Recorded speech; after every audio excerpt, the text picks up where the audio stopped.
Is the Samsung Galaxy A16 5G worth buying? Well, in this video, we're gonna find out. What's going on, everyone? This is Kevin here, and this is my review of the Samsung Galaxy A16 5G.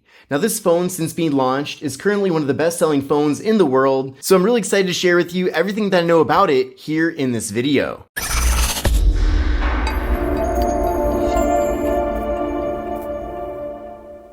This portion of the video is sponsored by LightMe. They sent over their Cozy Fit open ear headphones, and they're unlike anything that I've ever used before. Open ear headphones are totally new to me, but I can see what's great about them. You truly don't have to worry about them falling out of your ears, which makes them ideal for fitness especially, but they're also great for any purpose. Not only can you get 24 hours of music out of these, but they're also water resistant, so you don't have to worry about sweat. And the charging case is super light and pocketable, which allows you to take these headphones with you anywhere. I especially appreciate that these headphones do not feel cheap. It's also really nice too that the headphones are flexible so that you're able to get that perfect fit, as everyone's ears are different in size and shape. They also visually have a really nice look to them. Now, the area that has the LightMe logo is where the actual earpiece is, and then the other side of it is the battery. And what's nice too about this design is that it balances things out really well so that it doesn't feel like these are falling out of your ears either, and they're also not shifting around whenever I move. Now, all of the essentials are included in the box. Not only are we getting the actual headphones themselves, but we're also getting a USB-C cable for charging, and we're also getting a user manual. Now, the charging case has been really convenient.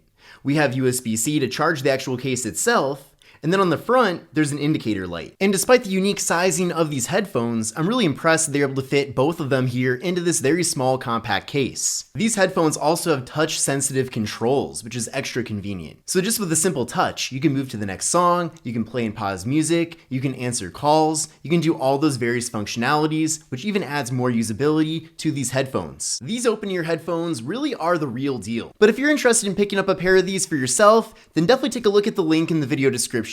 And for a limited time, if you buy directly from LightMe's store and use code KevinBreeze, you can save some additional money. So again, thank you LightMe for sponsoring this portion of the video. These are the LightMe Cozy Fit open ear headphones, and with all that said, let's get back into the video. So this is the Samsung Galaxy A16 5G. So like I mentioned before, this phone was launched just a few months ago, and since being launched, this phone is already very successful for Samsung, and for a really good reason.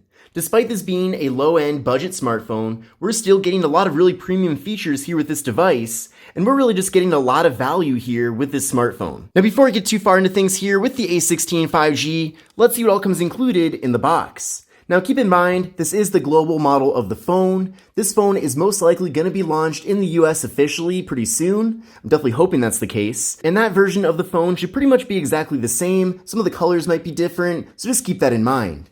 But we'll open up the box here and see what we're getting. However, don't expect too much. It is a slim box here, and that's because there is no USB wall adapter included. And we really just have this packet here, which we have a SIM card removal tool. But then opening up the packet further, you can see that we have some literature.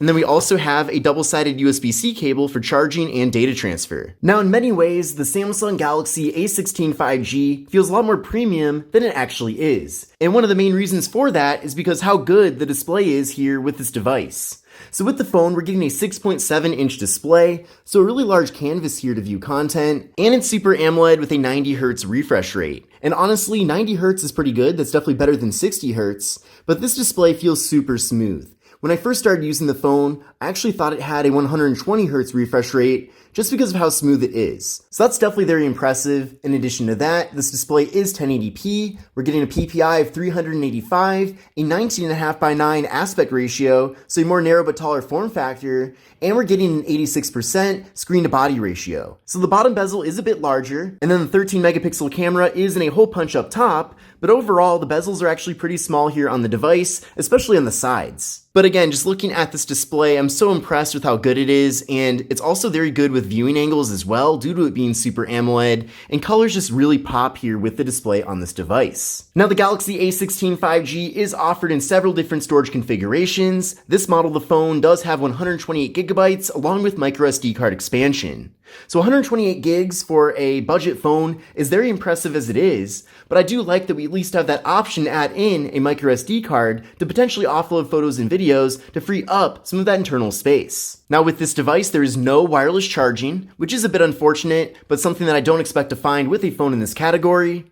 But what is cool is that this phone does have a side-mounted fingerprint sensor, and it actually works really well. So we'll give that a try. You can see there almost near instant, so even though the fingerprint sensor is not built into the display like we find with other more premium smartphones, we're still getting a nice, fast, and responsive fingerprint sensor here, and in addition to that, this phone also has face unlock. Now what I find most impressive about this phone definitely has to be the cameras. Now this phone certainly doesn't have the best cameras out there, but for a budget phone, I'm really happy to see how many actual camera features we are getting.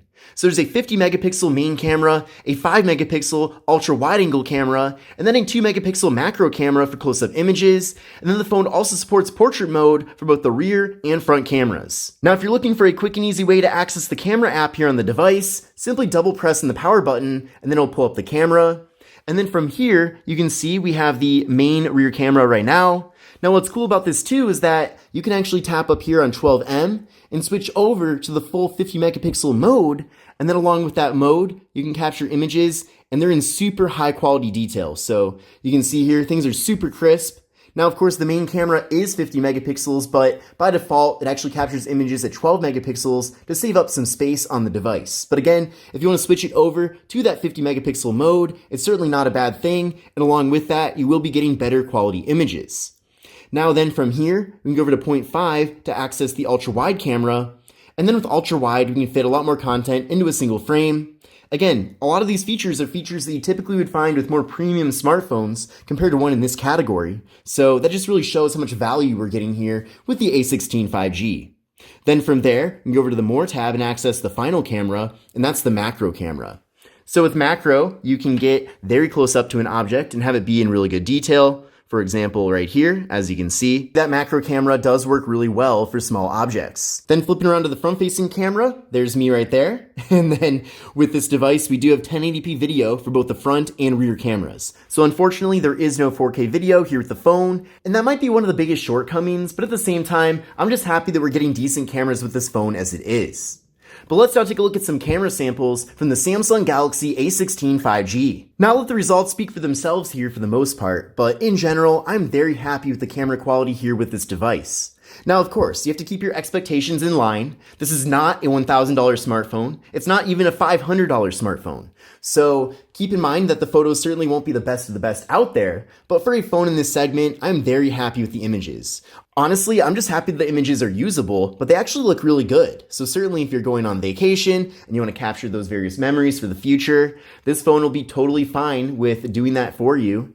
And even when it comes to the ultra-wide camera, it's definitely not as good as ultra-wide cameras on more expensive smartphones, but at least it gets the job done. And even for portrait mode in the front-facing camera, this device does a great job getting those nice blurred-out backgrounds. So I just like that we're getting so many different camera options. Now, you might find yourself wanting a bit more. And if that's the case, then at least you'll know that with this phone, you're able to preview a lot of those premium camera features, and then maybe the next time around, you go for a phone a bit higher end than this phone.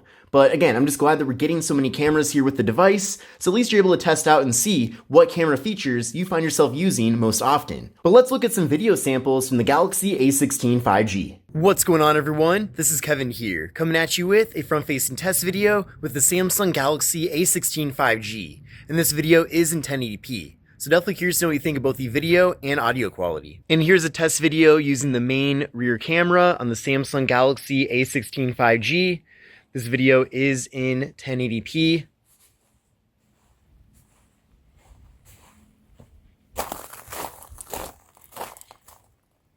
And do have very good autofocus in video mode, which is great.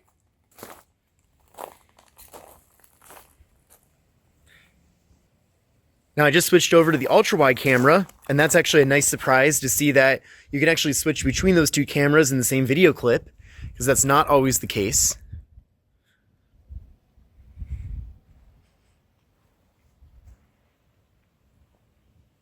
Now, as I mentioned earlier in the video, I'm pretty happy with how smooth things run on this device, and of course part of that is due to the faster refresh rate with the display. But if the phone doesn't have any power at all, then the refresh rate really doesn't matter. And thankfully, this phone performs pretty nicely. Now with this device, we are getting either the Exynos 1330 processor or the MediaTek Dimensity 6300. It depends on which region you're buying this phone in. Now this is the Exynos version of the device, and here are the scores that I got from that test. So you can see I got a single core score of 977 and a multi-core score of 2134. So what I recommend doing is running this test on your current phone, then compare your scores to these scores to see how your current device compares to the A16 5G. But of course, along with that processor, we are getting 5G connectivity, and at this point, I certainly would not recommend buying a phone that doesn't have 5G support, considering that that is pretty much the standard right now. I also like that they gave this phone 6GB of RAM. It's certainly plenty. Now with the Galaxy A16 5G, we are getting a very large 5,000 mAh internal battery, but what's really cool too is that this phone does support up to 25 watt fast charging, so that's very impressive to see. In fact, the latest iPhones can only do about 25 watts, so the fact that this cheap phone can do the same thing as those very expensive phones really makes this phone look even better in comparison. Now, based on the region that you get your A16 5G in, it may or may not have NFC, but this one does have NFC. And then this phone does come with Android 14 out of the box, but what's cool is Samsung is giving this phone up to 6 years of full Android software updates, so it'll be getting many new versions of Android into the future. But taking a look at the overall design and build of this phone, it certainly feels high quality. It does not feel cheap, which is certainly a great thing. Now, the phone is made completely of plastic, besides the display, which is made of glass. On the right side, we have just the volume buttons and the power button, which is also the fingerprint sensor. On the left side, we have the slot for the micro SD card and SIM card. Up top, we have the noise-canceling microphone. On the bottom of the phone, we have the USB-C port for charging and data transfer. We have the microphone and then also the speaker. Now, this phone does not have a headphone jack, which is a bit disappointing. I know that that's something that people typically like to see with A-series phones, but this generation, they decided not to do that. And then on the back of the phone, we have kind of this cool wavy look to it, and we have a triple camera setup, flash, and Samsung logo, and that's pretty much it. But in conclusion, you can probably tell I'm a big fan of the Samsung Galaxy A16 5G. I feel like this phone is an excellent value. We're just getting so much here for what it is, and there's certainly no coincidence why this phone is currently a top seller. But I hope you enjoyed my review of this device. If you liked it, definitely give the video a thumbs up. This is Kevin here, and I will see you in the next one. Take care and have a great rest of your day.